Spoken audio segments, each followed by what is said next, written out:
ورحمۃ اللہ وبرکاتہ۔ جی یہ محترم بھائی نے تقریباً 2 منٹ اور 14 سیکنڈ کا ایک وائس بھیجا ہے۔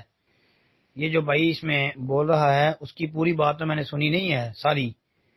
شروع میں جو اس نے بات کی ہے تو بھائی گزارش یہ ہے کہ محدثین نے اپنی اپنی کتب کے اندر جہاں پر بھی عید کا ذکر کیا ہے تو انہوں نے 2 عیدوں کے حوالے سے ہی عنوان قائم کیا ہے، یعنی باب العیدین، 2 عیدوں کا بیان۔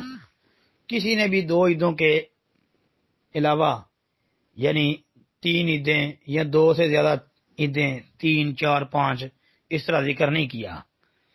کتاب العیدین یعنی 2 عیدوں کا بیان۔ تو آپ کہتے ہیں جمعہ بھی عید سے کم نہیں ہے، بھائی ٹھیک ہے، جمعے کا دن بڑا افضل دن ہے، اس کی افضلیت کتاب و سنت میں موجود ہے، اس کا ہم انکار نہیں کرتے، لیکن اس کو عید تصور کرنا اور اسی آڑ میں یہ کہنا کہ جس کی مبارکباد بھی دینا جائز ہے، تو بھائی ہمارے علم کے مطابق جمعے کی مبارک دینے کے حوالے سے کوئی مسنون عمل نبی علیہ السلام سے ثابت نہیں ہے، یعنی کوئی سنت سے چیز ثابت نہیں ہے جی جمعے کی مبارک کے حوالے سے۔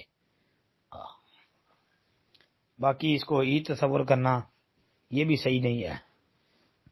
عید اسلام میں 2 ہی ہیں۔ محدثین نے جو حدیثیں جمع کی ہیں انہوں نے اپنی کتب کے اندر جہاں پر بھی عیدوں کا ذکر کیا تو 2 عیدوں کے حوالے سے ہی عنوان قائم کیے ہیں جی۔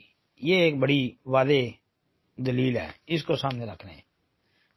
باقی واللہ اعلم۔ السلام علیکم۔